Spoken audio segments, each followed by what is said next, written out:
आज हम पढ़ रहे हैं कृष्णा बुक के चैप्टर नंबर 17 वन की आग बुझाना। राजा परीक्षित ने कालिया के दंड के बारे में सुनकर सुखदेव गोस्वामी से पूछा कि कालिया ने अपनी सुंदर भूमि क्यों छोड़ी और गरुड़ उससे इतना शत्रुतापूर्ण क्यों था।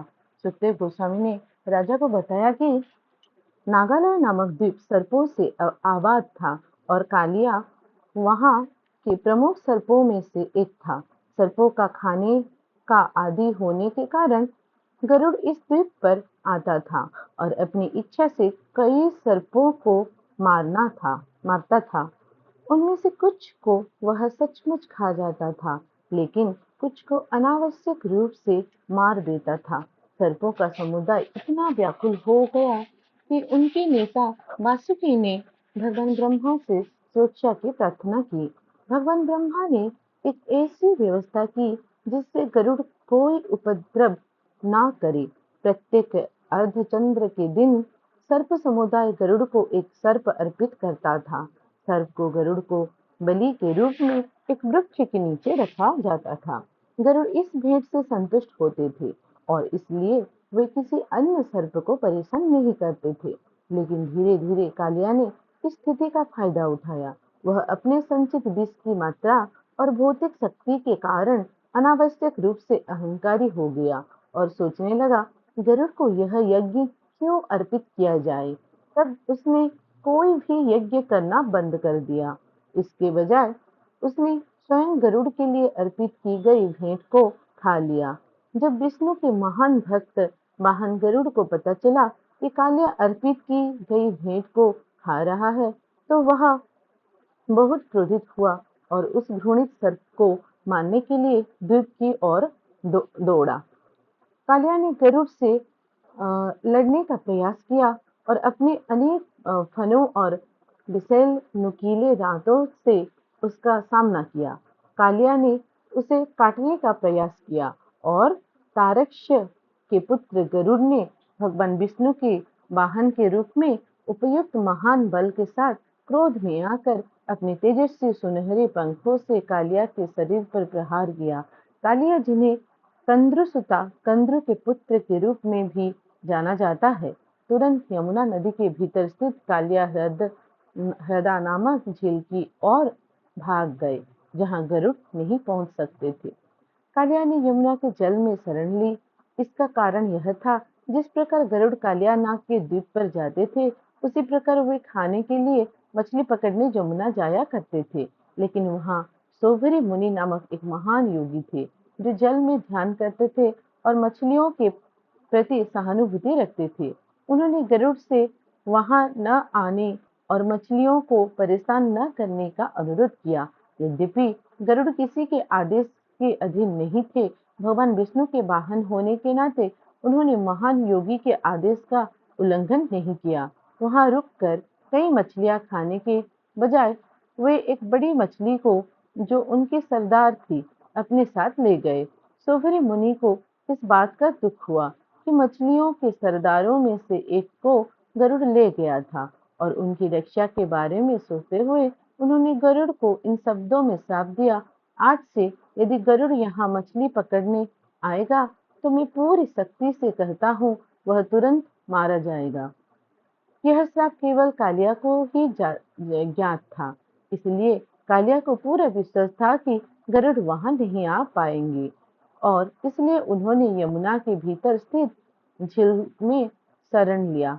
बुद्धिमानी समझा, लेकिन सोभरी मुनि की शरण लेना कालिया के लिए सफल नहीं हुआ। गरुड़ के स्वामी कृष्ण ने उन्हें यमुना से भगा दिया। यह उल्लेखनीय है कि गरुड़ सीधे भगवान से संबंधित है और इतने शक्तिशाली है कि वे किसी के आदेश या श्राप के अधीन नहीं होते। वास्तव में श्रीमद् भागवत में भगवान के समान बताए गए गरुड़ को श्राप देना सोभरी मुनि का अपराध था।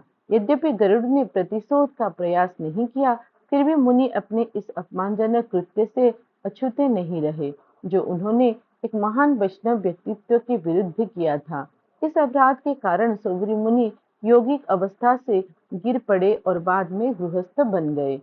भौतिक संसार में इंद्रिय सुख भोगने वाले बन गए।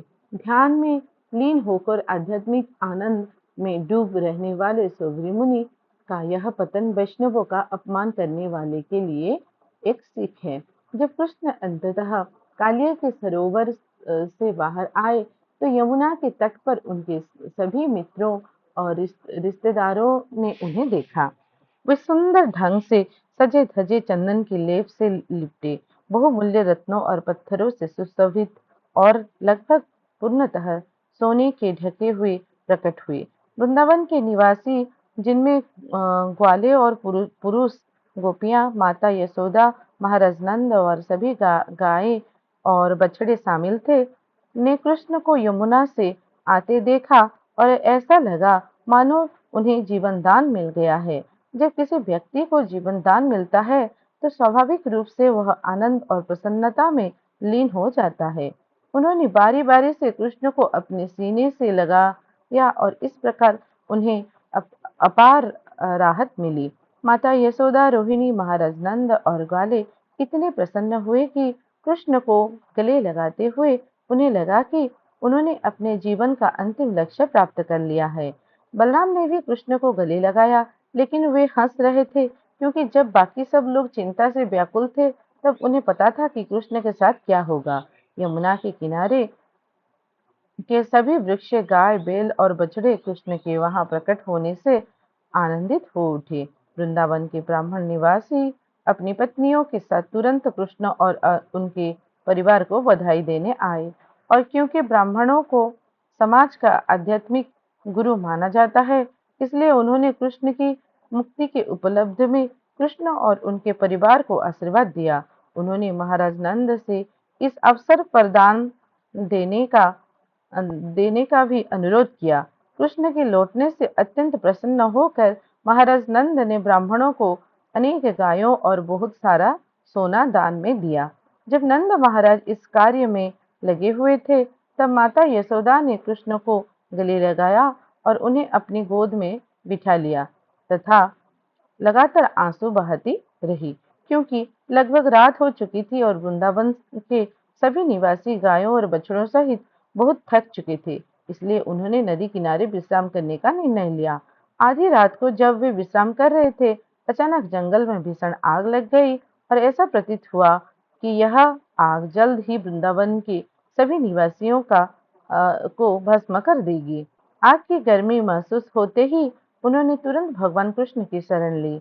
हालांकि वे उनके बच्चे की तरह खेल रहे थे।